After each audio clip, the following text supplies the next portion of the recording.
শ্রীভূমি জেলায় জনজোয়ারে ভাসলেন মন্ত্রী কৃষ্ণেন্দু পাল। বাঁধভাঙ্গা উৎসাহের মধ্য দিয়ে মন্ত্রী কৃষ্ণেন্দুকে স্বাগত জানাতে জলসমুদ্র শ্রীভূমির সড়কপথ। রাজ্য মন্ত্রিসভায় বরাক উপত্যকার দুই বিধায়কের সামিল হওয়া পরবর্তী সময়ে মন্ত্রী দুই বিধায়কের বরাক উপত্যকা আগমনকে কেন্দ্র করে ব্যাপক উৎসাহ উদ্দীপনা লক্ষ্য করা গেছে। এদিকে আজ বৃহস্পতিবার শ্রীভূমি জেলায় দলীয় কর্মকর্তা ও সমর্থকদের বাঁধভাঙ্গা উৎসাহের মধ্য দিয়ে স্বাগত জানানো হয় মন্ত্রী কৃষ্ণেন্দু পালকে। স্বাগত জানাতে উপস্থিত ছিলেন হাজারো দলীয় কর্মকর্তা ও সমর্থকরা। এক কথায় সড়কপথ জনসমুদ্রের রূপ নেয়। খোলা গাড়িতে করে জনগণকে অভিনন্দন জানান মন্ত্রী কৃষ্ণেন্দু। দলীয় সমর্থক ও জনতার বিশাল বাইক র্যালির আগে আগে মন্ত্রী খোলা গাড়ি থেকে জনগণকে অভিনন্দন জানান। গোটা পথ জুড়ে জায়গায় জায়গায় মন্ত্রীকে সংবর্ধনা জানানো হয়। এরপর র্যালিটি শ্রীভূমি শহরের প্রধান প্রধান সড়ক প্রদক্ষিণ করে মন্ত্রীর নিজ নির্বাচনী এলাকা পাথারকান্দির উদ্দেশ্যে রওনা হয়।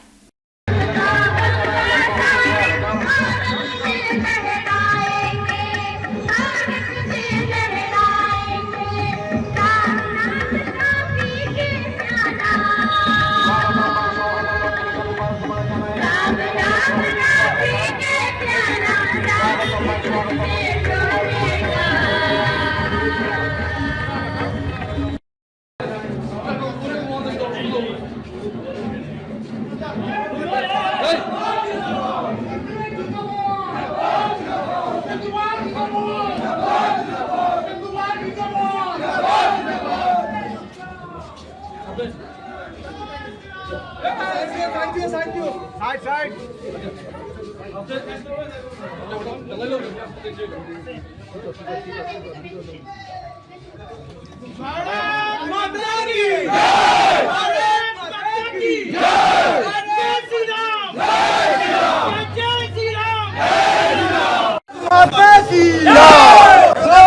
সবথেকে বেশি আবেগিক আজকের দিনটা।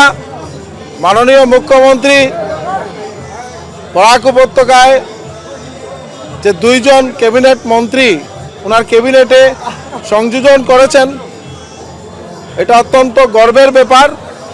তাই মাননীয় মুখ্যমন্ত্রী ডক্টর হিমন্ত বিশ্ব শর্মা মহাশয়কে বরাক উপত্যকার পক্ষ থেকে ধন্যবাদ এবং কৃতজ্ঞতা জ্ঞাপন করছি।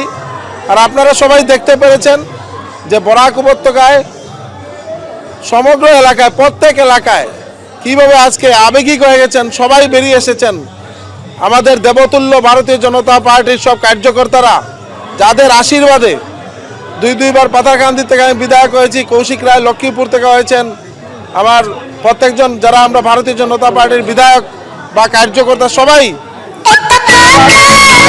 চেষ্টায় আজকে আমরা বলতে পারি যে দুইজন সাংসদ বরাক উপত্যকা থেকে জয়লাভ করেছে। মাননীয় মুখ্যমন্ত্রী খুব আনন্দিত এবং মাননীয় মুখ্যমন্ত্রী উপত্যকা উন্নয়ন দপ্তর একটা মন্ত্রণালয়, ডোনার মিনিস্ট্রির মতন একটা মিনিস্ট্রি এবার নতুনভাবে উনি।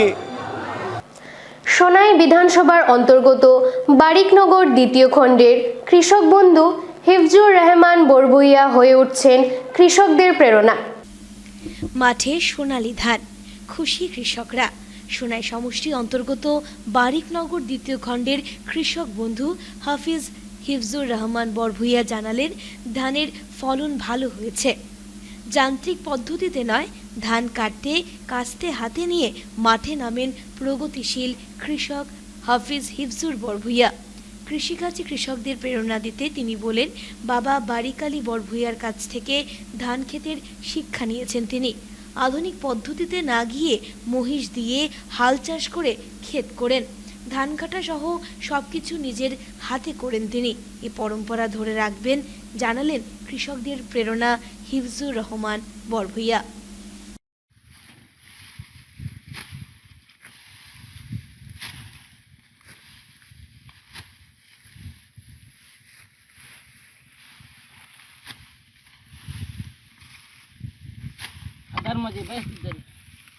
আমি আজকে ধান কাটলাম, খুবই ভালো লাগে। ধান কাটাটা শিখছি আমি আমার বাবার কাছ থেকে, এবং এবার ধান খুব বেশি ভালো হয়েছে মানুষের। আর বিশেষ করিয়া যে মেশিনে মানুষের বেজান ক্ষতি করে, ধান কাটার মেশিন যেটা আছে এটা অনেক ক্ষতি করে। এর লাগে মানে আমি ভাবছি যে হাতের ঠিক আছে, হাত দিয়ে কাটা ঠিক আছে, এটার লাগে আমরা পরম্পরা দাপ্রাপ্ত তার ঐতিহ্য। এবং এই জায়গার মধ্যে আমি এই হাতটা শিখছি একমাত্র আমার বাবার কাছ থেকে। আমি হাল চাষ করাও জানি, ধান কাটা জানি, রোয়া লাগানিও জানি। এটা আমি শিখছি আমার বাবার কাছ থেকে। আর এটা যতদিন জীবিত রইম এটা ঐতিহ্যটা ধরিয়ে রাখুন, কারণ এটাই লেগে পরম্পরা। আজকে আমি দাইয়া, কালকে নেক্সটে আমার নেক্সট জেনারেশন যারা তারাও যাইবা, তারাও শিখবা। এটা শেখা জরুরি, কারণ যখন আপনি শিলচরের মানুষের যাই গিয়ে তারা যখন ধান কাটা কীভাবে তারা কইতে পারত না। আপনি গ্রামের মানুষের যদি এখন ধান কাটা কীভাবে দেখা চেষ্টা করে দেখা দিতে পারবো। যার কারণে এটা হলে শেখা হলে জরুরি। ধান কাটা যে এনি মানুষের লাগে, যে কোনো মানুষের ধান কাটা হলে জরুরি। আমি প্রায় 3-4 বিঘা ক্ষেত করছি, এসব নিজে দাইছি, নিজে লাগাইছি, মানুষ লাগাইছি না, ট্রেক্টর দিয়ে ক্ষেত করছি না, মেশিন লাগাই করে ক্ষেত নাই। আমার নিজস্ব মহিষ আছে, আমি মহিষ দিয়ে হাল চাষ করিয়া ক্ষেত করি। সোনাইয়ে শুক্রবার থেকে শুরু হবে খেল মহারণ। সুন্দর সুষ্ঠুভাবে সম্পূর্ণ করতে চলছে জোর প্রস্তুতি। সোনাই নৃত্যগোপাল হায়ার সেকেন্ডারি স্কুলের ময়দানে আয়োজিত হবে সপ্তাহব্যাপী খেল মহারণ প্রতিযোগিতা। সোনাই সমষ্টির বিভিন্ন স্থান থেকে প্রতিযোগীরা এতে যোগদান করবেন। সোনাই ফুটবল ময়দানে খেল মহারণকে ঘিরে জোরদার প্রস্তুতি চলছে। বৃহস্পতিবার বিকেলে সাংবাদিক সম্মেলনে এ নিয়ে বিস্তারিত তুলে ধরেন খেল মহারণের সোনাই বিধানসভা কমিটির চেয়ারম্যান দীপু কুমার দাস।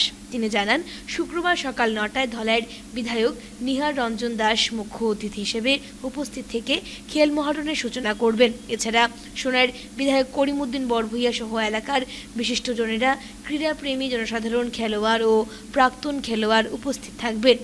ক্রীড়াবিদ বদরুদ্দিন লস্কর ও মণ্ডল বিজেপি সভাপতি ভজন সেন জানান, খেল মহারণে এবার 7টি ইভেন্ট অনুষ্ঠিত হবে। Football, volleyball, swimming, cycling, chess, kabaddi এসব প্রতিযোগিতা রয়েছে।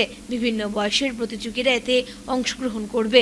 সাংবাদিক সম্মেলনে উপস্থিত ছিলেন হুসেন আহমেদ লস্কর, কিরাম কাথার, আব্দুল জলিল ও ষষ্ঠী ফুলমালি। লেভেলের অনেক গুণীজন প্রত্যেকটা স্কুলে আমরা নিমন্ত্রণ পাঠিয়েছি, ওনারাও আসবেন। আর সোনাই লোকাল থেকে যারা এক্স স্পোর্টস পারসন আছে ওনাদেরও আমরা সম্মান জানাবো, ওনাদেরকেও নিমন্ত্রণ করেছি। আর জিপি লেভেল, প্রত্যেক জিপি লেভেল থেকে যারা পার্টিসিপেট করেছিল তারা এলএসি লেভেলে কালকে এই খেল মহারণের অনুষ্ঠানে আসবে। তো এটা একটা বড় মানে খেল মহারণটা হচ্ছে আসামের সর্ববৃহৎ একটা খেলার রণাঙ্গন তৈরি হয়েছে। গত বছরও হয়েছে, এই বছর আমাদের সোনাই এলএসিতে গত বছরের থেকে একটু বেশি রেজিস্ট্রেশন হয়েছে। আশা করি এবার আমরা আরো একটু ভালো করতে পারবো। ইভেন্ট আগামীকাল ওপেনিং শুরু হবে আমাদের অ্যাথলেটিক্স ইভেন্ট। অ্যাথলেটিক্সের মধ্যে 100 metre, 200 metre, 400 metre, long jump আমাদের এই মাঠে হবে। এবং অ্যাট এ টাইম সকাল 8:30 9টা থেকে গ্রিন পার্ক উত্তর মোহনপুর মাঠে ফুটবলটা আরম্ভ হবে। ফুটবলের টিমগুলো ওইখানে রিপোর্ট করবে উত্তর মোহনপুর মাঠে। আর অ্যাথলেটিক্সের যারা আছে তারা এখানে রিপোর্ট করবে। এছাড়া যারা অতিথিরা আছেন সবাই এখানে আসবে। তারপরে আছে আমাদের ভলিবলটা কোনো কম্পিটিশন নেই এখানে, সিলেকশন। এবং কাবাডিটা হবে আন্ডার-16, বোথ বয়েজ অ্যান্ড গার্লস। আন্ডার-16 আছে, ফুটবল আন্ডার-17 এবং অ্যাবাভ 17 দুইটা গ্রুপ আছে। সাইক্লিং আছে, সাইক্লিং 18 তারিখ হবে। যতগুলো আমি সেই দিন আমরা লিস্ট করেছিলাম, আমি গর্ববোধ করছি যে সোনাই থেকে আন্তঃরাষ্ট্রীয়, ন্যাশনাল লেভেলে, স্টেট লেভেলে অনেক গোল্ড মেডেল গোল্ড আছে। তো আমরা এদের সবাইকে এবার আপনারা দেখতে পাবেন ব্যতিক্রমী যেটা সভাটা হবে আগামী কালকে, এবং শেষের দিন আমরা এরাদের সংবর্ধিত করব যারা আন্তঃরাষ্ট্রীয় রাজ্য হিসাবে কম্পিটিশন করেছিলেন। আমরা এদের সম্মান দেব। আর দেওয়ার কারণটা হলো এরাও অনুপ্রাণিত যে না, একটা যে সরকারের কাজ করেছে আমরা যেটা সম্মান পেয়েছি, এবং আমাদের যে প্রজন্ম যারা আসবে অনুপ্রাণিত সেরাও যেন আন্তঃরাষ্ট্রীয় রাজ্য হিসাবে লেভেলে পৌঁছতে পারে। শিলচরে ডিএসএ যোগ কেন্দ্র উদ্বোধন, নতুন অধ্যায়ের সূচনা। শিলচরের ডিস্ট্রিক্ট স্পোর্টস অ্যাসোসিয়েশন স্বাস্থ্য ও সুস্থতার জগতে এক নতুন অধ্যায়ের সূচনা করেছে। প্রফুল্লচন্দ্র বণিক জিমনেজিয়াম ডিএসের নতুন যোগ কেন্দ্রের উদ্বোধন অনুষ্ঠানে উচ্ছ্বাস এবং উদ্দীপনার মধ্য দিয়ে শিলচরের গণ্যমান্য ব্যক্তি, ফিটনেস প্রেমী এবং স্থানীয় বাসিন্দারা অংশ নেন। অনুষ্ঠানে বিশেষ অতিথি হিসেবে উপস্থিত ছিলেন শিলচরের বিধায়ক দীপায়ন চক্রবর্তী।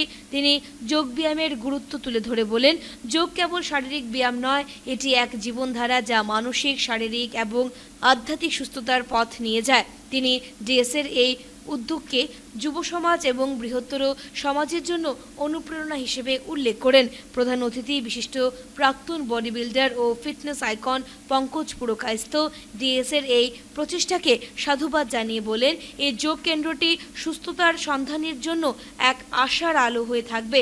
এমন উদ্যোগ জেলা ক্রীড়া ও ফিটনেস সংস্কৃতির ভবিষ্যৎ নির্মাণে গুরুত্বপূর্ণ ভূমিকা পালন করবে। নমস্কার। আজকে ডিস্ট্রিক্ট স্পোর্টস অ্যাসোসিয়েশনের একটা নতুন যোগা সেন্টার অ্যাড হয়েছে। এখানে ফিজিক্যাল যে ব্রাঞ্চ রয়েছে সেই ব্রাঞ্চের যিনি ব্রাঞ্চ সেক্রেটারির দায়িত্বে রয়েছেন মিঠুন রায় সহ এখানে সুগন্ধা আছেন, বল সেক্রেটারি শান্তনু রায় আছেন, অনিমেষ দে আছেন, সকলেই ডিএসসিকে এগিয়ে নিয়ে যাওয়ার চেষ্টা করছেন। তো আজকের যেটা মজো কাকু রয়েছেন আমাদের ভাইস প্রেসিডেন্ট অজিত চক্রবর্তী মহাশয়, যে আজকে যোগাসনের জন্য যে আজকে দিয়েছে, এই সেন্টারের জন্য যে জায়গাটা দিয়েছে, এই জায়গাতে আমরা দেখেছি যে একটা জিম রয়েছে। এই জিমটাও ফিজিক্যাল যে ডিপার্টমেন্ট রয়েছে এটার অধীনে চলছে, অনেক ভালো চলছে। তো যোগা সেন্টারটা নতুন করে স্টার্ট হয়েছে। আমরা দেখব যে কতজন এখানে আসেন অভ্যাসের জন্য। তার পরবর্তীকালে যেহেতু সেক্রেটারি উপস্থিত রয়েছেন, আমি ওনাকে অনুরোধ রাখবো এই জায়গাটাকে অন্তত পক্ষে এক্সটেন্ড করে আমরা যাতে ভবিষ্যতে আরেকটা পরিকল্পনা করে এই যোগাটাকে আমরা দেখেছি যে ভারতবর্ষের সম্মানের প্রধানমন্ত্রী গুরুত্ব দিয়েছেন। আর যোগাটা ভারতবর্ষের যে সংস্কৃতি, এই সংস্কৃতির সাথে জড়িত রয়েছে। তাই সকলেই যাতে আমরা যোগ অভ্যাসকে করতে পারি, সেটা শুধু 21 জুনকে সামনে রেখে সেটা না, যোগাটাকে সামনে রাখে না, এই 21 জুনকে সামনে রেখে আমরা প্রতিনিয়ত যাতে যোগাকে করতে পারি, তার জন্য যে প্রচেষ্টা আজকে ডিএসএ বা যিনি ব্রাঞ্চ সেক্রেটারি মিঠুনরা রয়েছেন, এই উদ্যোগকে আমি সাধুবাদ জানাই। আমরা সদা সর্বদা ডিস্ট্রিক্ট স্পোর্টস অ্যাসোসিয়েশনের ইনফ্রাস্ট্রাকচার ডেভেলপমেন্টের জন্য কাজ করে যাচ্ছি। মাননীয় মুখ্যমন্ত্রী ইতিমধ্যে আমাদেরকে 10 কোটি টাকা স্যাংশন দিয়েছেন। দেখে নিচ্ছি আজকের বিশেষ বিশেষ খবর আরও একবার। শিলচরে জনজোয়ারে ভাসলেন দুই মন্ত্রী কৃষ্ণেন্দু পাল ও কৌশিক রায়।